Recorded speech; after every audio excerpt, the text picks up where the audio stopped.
Ladies and gentlemen, I'm Coach Gene Clemens, and it's a giant issue. Episode 3, thank you for joining me once again.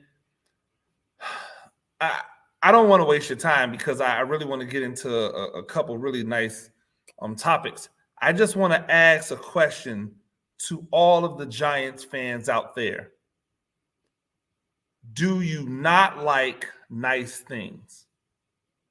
I want you to think about that for a minute because I've listened to a lot of personalities, and shout out to all of the personalities that talk Giants football and are passionate about Giants football. Shout out to Patricia Traina, editor of Giants Country, who allows me to, get off my publications. By the way, it's going to be a really awesome June and July as we roll out all of our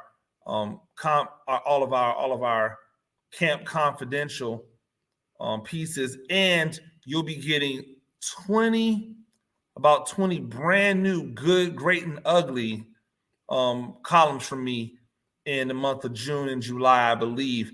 And the interesting part is I'm going to also do a companion video with those good, great, and uglies so that you can not only read and see little clips of what I'm talking about, but also get an idea of me going a little bit more in depth and getting into the video room and looking at these videos, things that we kind of can't do on the on the article because of whatever reason. But I wonder sometimes if you guys like nice things, because we were so eager and ready to get rid of James Bradberry, and it wasn't even the fact that we got rid of Bradberry, and I won't bemoan this very long. It wasn't the fact that you got rid of Bradberry. It was the fact of people then acting as if Bradberry wasn't that big a deal. Like he wasn't just a Pro Bowl caliber cornerback. I think that's interesting because so many people seem to be willing to give Daniel Jones the benefit of the doubt because he's had different coordinators and he's had different coaches. Well, doesn't that apply to everybody else on the team? So shouldn't everybody else on the team get the same level of grace that's being afforded to Daniel Jones? Of course they should, but we don't. Everybody's willing to pitch other guys, but Daniel Jones, no, you got to give him another chance. Like I don't get that at all. I digress. So, Bradberry out the door. Let's talk bad about him out the door, because now he's the enemy because he went and signed with Philadelphia. And oh yeah, we were right because nobody else offered him big money like he was asking from the Giants.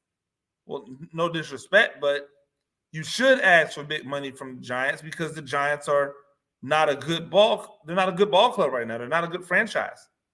And so until they prove to people that they should be willing to take a discount to stay with and or come to, people are going to ask for premium rates. That's how that works. That's how it works everywhere. But then I also hear all of the talk, and here is where my beefs lie. This is the issue. We're willing to give Daniel Jones the pass, see what he does this year. But so many people are ready to trade Saquon Barkley right now. And unlike Daniel Jones, who's been relatively healthy except for when he does stupid things, Saquon Barkley's been injured. And we can say what we want about who we think Saquon Barkley is, but you know as well as I do that when Saquon Barkley was healthy, he was one of the most dynamic running backs in the NFL. I mean, we don't have to bemoan that point, right? Like this is just who he was. At his height, his rookie year, 1,300 yards, 5 yards a carry. 7.9 yards a reception, 91 receptions, 721 yards, 15 touchdowns. That's what he was when healthy at the height. Then, as the unquestioned focal point of the offense, you had to stop him, or else it was going to be bad. His numbers diminished. He went from 5 yards a carry to 4.6 yards a carry. He still had 1,000 yards. He went from 91 receptions to 52 receptions, even though his yards per reception average increased from 7.9 to 8.4. His touchdowns dramatically reduced. All of that makes sense because there was nothing else to help. And then 2020, injured, misses the entire season. 2021 comes back off of major injury, gets injured again, misses a lot of the season, has a ho-hum year. The last time we saw Saquon Barkley healthy, he was averaging 4.6 yards a carry. That's going to get it done in the NFL, especially when you start adding in all of the other factors, like my quarterback play is going to be improved, my receiver play is going to be improved, my offensive game planning and play calling is going to be more dynamic. So why would you want to get rid of a piece like this? Why would you want to get rid of a guy who's capable, when healthy, of being 1,000-yard running back and 1,000-yard receiver? Why would you want to get rid of that guy? Because he's going to make some money? He's 25 years old. If you won't pay the guys that you drafted, who are you going to pay? Are people saying now we should never give running backs money? Oh, no, just go and get another one. Yeah, because Saquon Barkley's have grown on trees. Since Saquon Barkley had that damn near 1,000 rookie year, you know how many other guys have come close to that? Not many. It's still a handful of guys as we load up with all of these running backs that we've devalued and we just bring them in. There's only a handful of guys who've been able to put together a season like Saquon Barkley had as a rookie in 2018. Not even those guys who have been phenomenal runners. You can look in Indianapolis. They're not having Saquon seasons. As rushers, yeah. Look in Tennessee, not Saquon seasons. As rushers, yeah. Oh, the other guys that have those types of seasons, they don't get 1,000 yards. Kamara, not 1,000-yard rusher, right?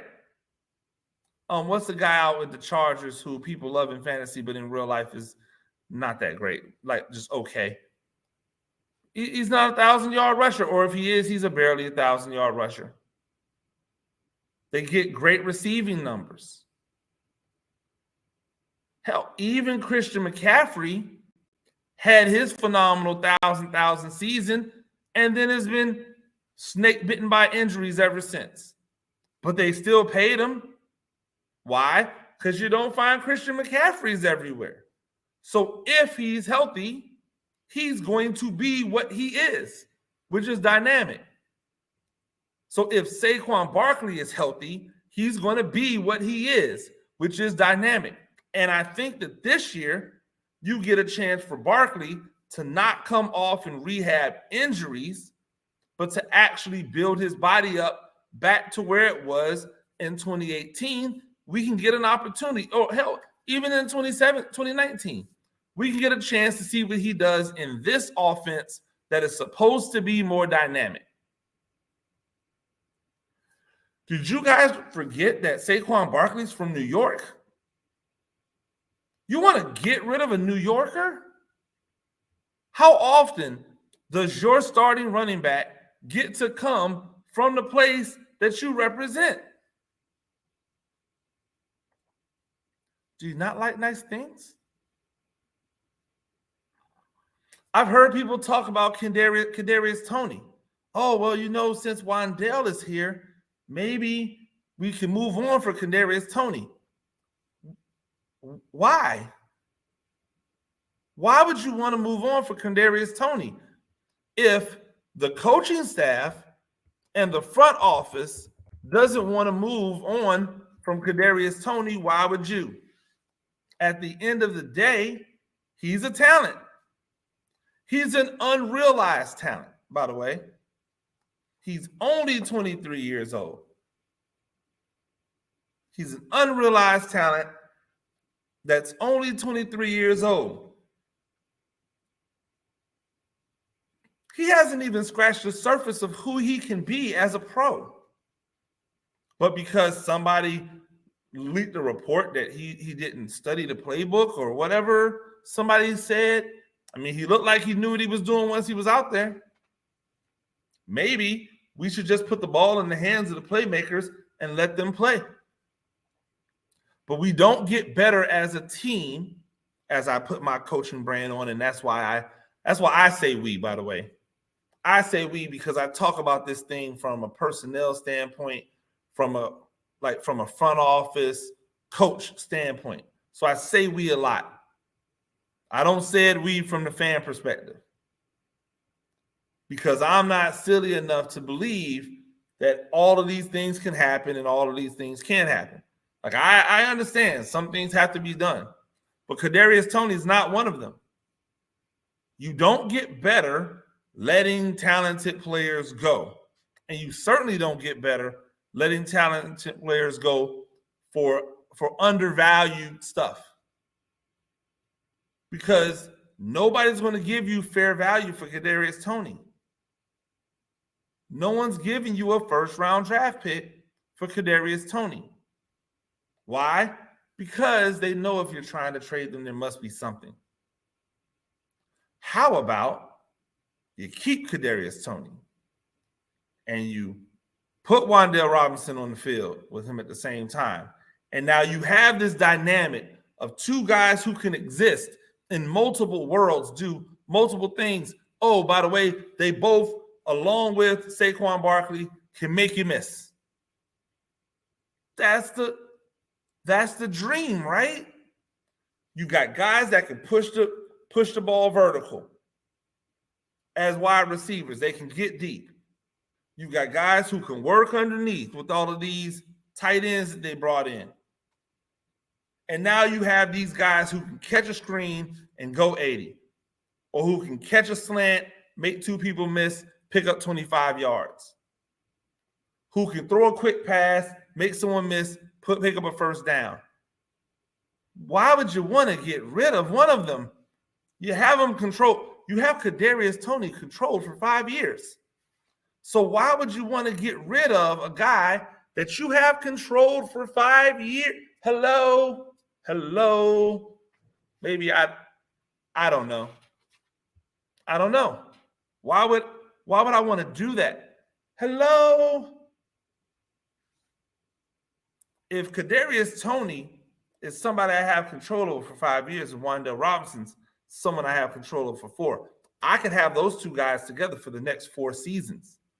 So even if I move on from Daniel Jones after this year and I bring in a rookie guy on a rookie deal, which now continues to allow us to take advantage of all that cap space we're going to have next year,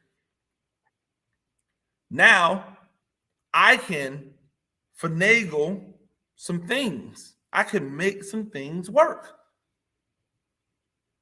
I have 3 years with these guys on team-friendly deals, especially the guy who wasn't even taken in the first round. So now I have these team-friendly deals with these receivers who have 3 years to get chemistry with a quarterback. So even if I have to get rid of the other high-priced receivers, the guys that we've paid extra money to, I still have these two guys to build off of. That seems to be great. Even if I have to pay Saquon Barkley because he comes out and balls out, I still have these two guys on some very team-friendly contracts. Seems smart to me.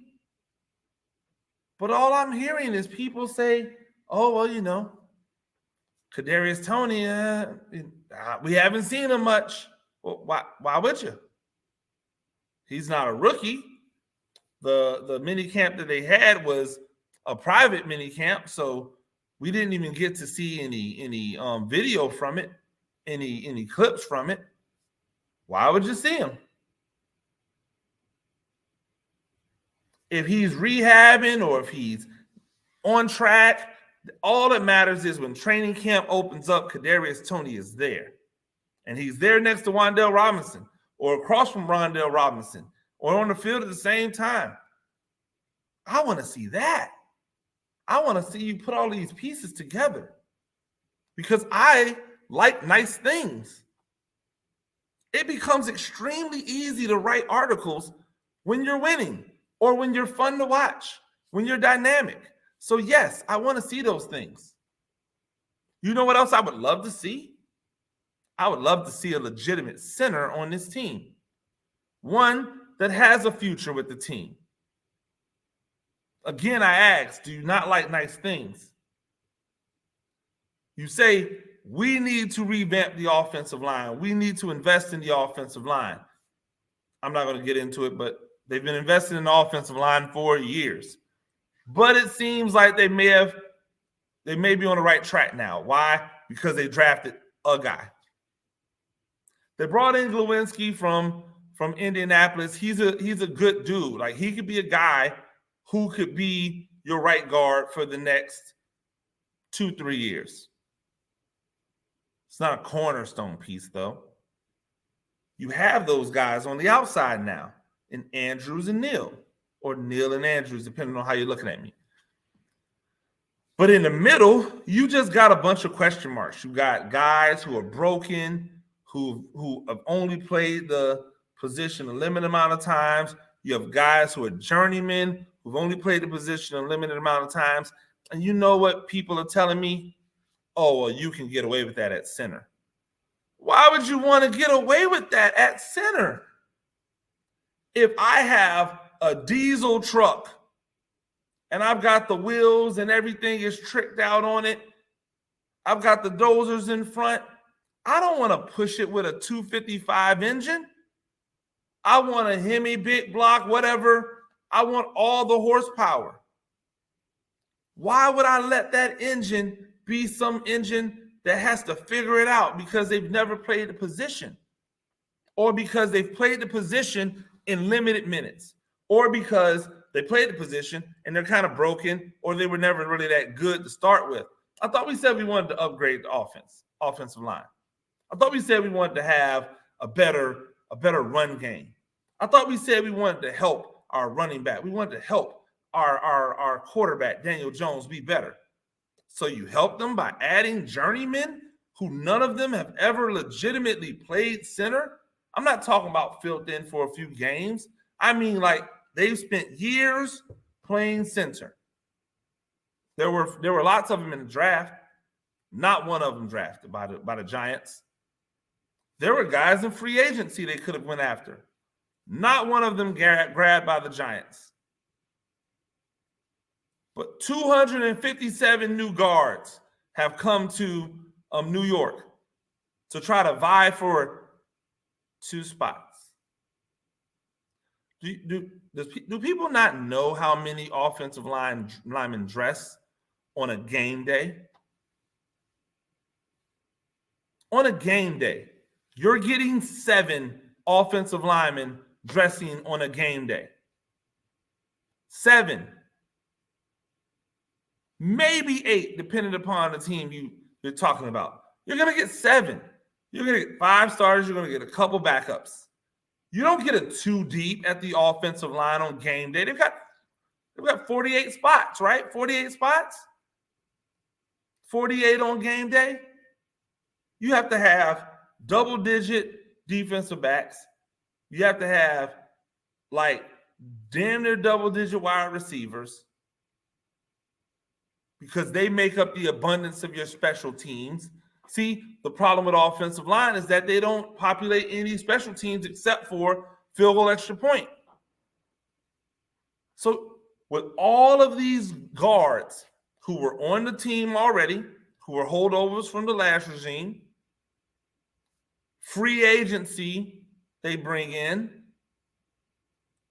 draft 2 more, sign a few more as rookie free agents, all of that chicken has to come home to roost, right? But we can't invest in one legitimate center? Do we not like nice things? I would love to see a center. I would love to know what you think about that. Do you really feel good about going into a season without a legitimate center on the roster? Leave me a comment. I really would love to hear it. I'd love to hear what you have to say about it.